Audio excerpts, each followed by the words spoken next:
So it's New Year's Eve, and what am I doing today? I'm job hunting. Not for the job that I would like to have post-graduation, but for something in the meantime while I have, 4 more months of school and 3 or 4 months after that before we move. So the better part of a year. Been right in the thick of it for about an hour and a half now. And I was like, well, let's just see what's what with math jobs. What I found was kind of disheartening for those people, who used to include myself, who really thought that just having a math degree would make you pretty competitive. So I'm at monster.com. I put in mathematics. I don't specify a location, so this is the entire United States. I'm looking at 187,461 jobs. Let's look at the job titles. Data analyst. Cool. Math teacher. Math teacher. Math teacher. Math teacher. Math teacher. Math lecturer. Mathematics teacher. Mathematics teacher. Math tutor. SAS programmer. Math instructor. Long-term substitute math teacher. Math and reading coordinator. Customer service. General education math instructor, math teacher, math teacher, math teacher. You see where this is going. Now let's try mathematician. Oh, what do you know? The same exact amount of jobs, 187,000 and change. Game mathematician, data analyst, data scientist, pricing analyst, Salesforce architect, advisor to data science. Now let's look at some of these specifically. Data analyst. What do they want? Masters of Science plus 3 years experience. Another data science. What do they want? Bachelor's degree with 2 years experience. There's really not a lot of data analyst jobs. Now let's see. Data analyst. Again, not specifying a location. 18,000 jobs across America. Reporting analyst. Computer science or IT degree, 2 years experience. Bachelor's of Science or Master's of Science in related technical field. Knowledge or experience working with SQL data structures. Good in any languages, Java, R, Python, MATLAB, SQL. So this is the first job I've come across. This is in Herndon, Virginia, if you care, for a data analyst / engineer intern. So to get an internship, you gotta have a bachelor's degree. That's fun. Let's look at some more. Bachelor's degree, 5 years prior experience. Bachelor's degree, 2 years work experience.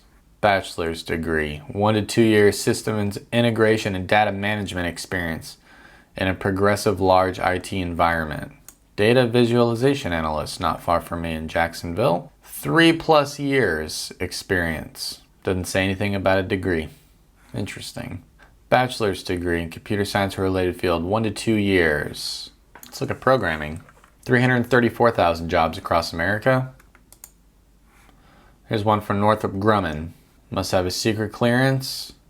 Bachelor's degree with 5 years experience. Bachelor's degree, 5 years experience. 3 years of experience as a machinist for another job. Oh, that's for a CNC programmer, okay.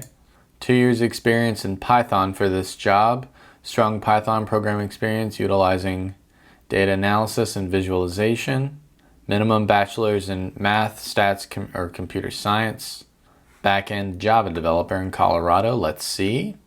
BA or BS in IT, computer science related field. 5 years experience software development.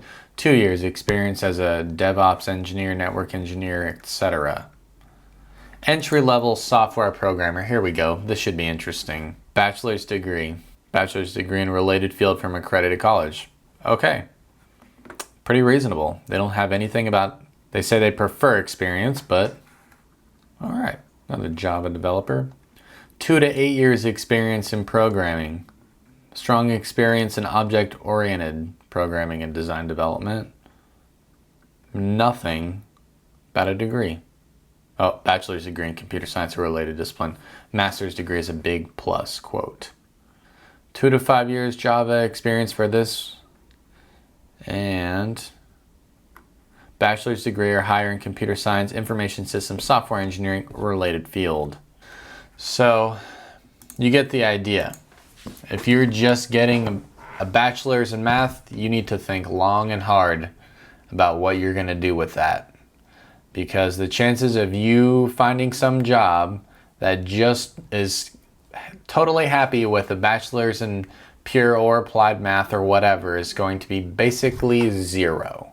So you can either try and segue that into something like programming, which if you do that, it's probably a good bet, all things considered, but now you have to compete with computer science majors who already have several years of experience. And even if you self-learn coding and you get pretty good, I'm hard-pressed to believe that's still as high quality as getting a college degree in it.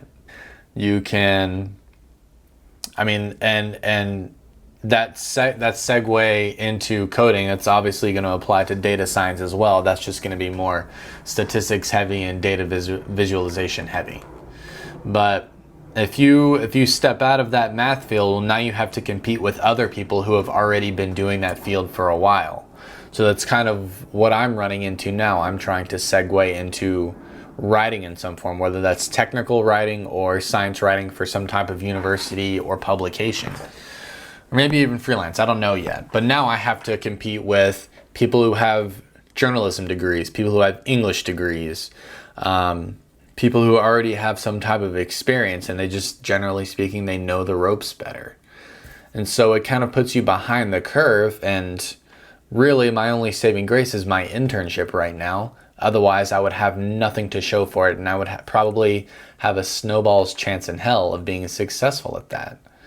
So the only other route is really going to grad school, which a lot of people will probably tell you right off the bat, but I think the general sentiment, at least as far as normies go who don't know about math and the math world, is that, oh, a bachelor's in math, that should open so many doors for you.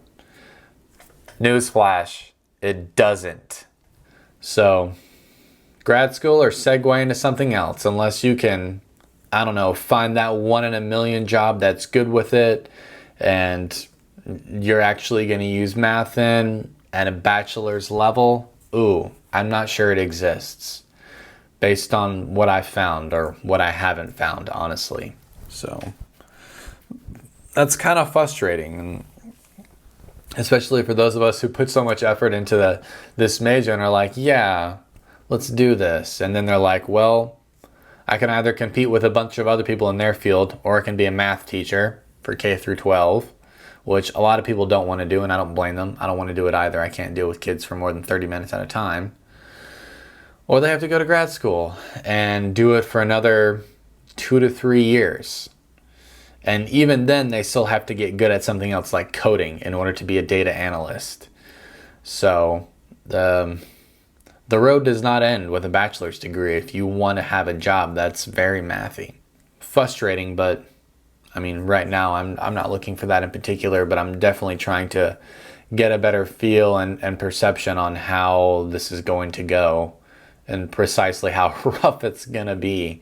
I mean, I've said it before and I'll say it again, when in doubt, bolster the hell out of yourself and your qualifications. And if that means a lot of self-learning stuff, then do it. If your resume, I mean, if you got self-learned stuff on your resume and it's enough to get your foot in the door, you know, for an interview or something like that, especially one that involves a test of some kind, whether that's coding or math or whatever, then hey, you might have a pretty good shot compared to those people who have degrees in that stuff. But up until that point, that's a lot of stuff to self-learn. That's not just reading a Wikipedia article or 3. That's, you know, a very concerted effort. That's acting as though your self-learning is a class unto itself and being very formal and rigorous with it and doing practice problems just like you would in a class. And that's obviously a difficult thing to do to the same standard as a class. So I think that's why a lot of people are less than successful at self-learning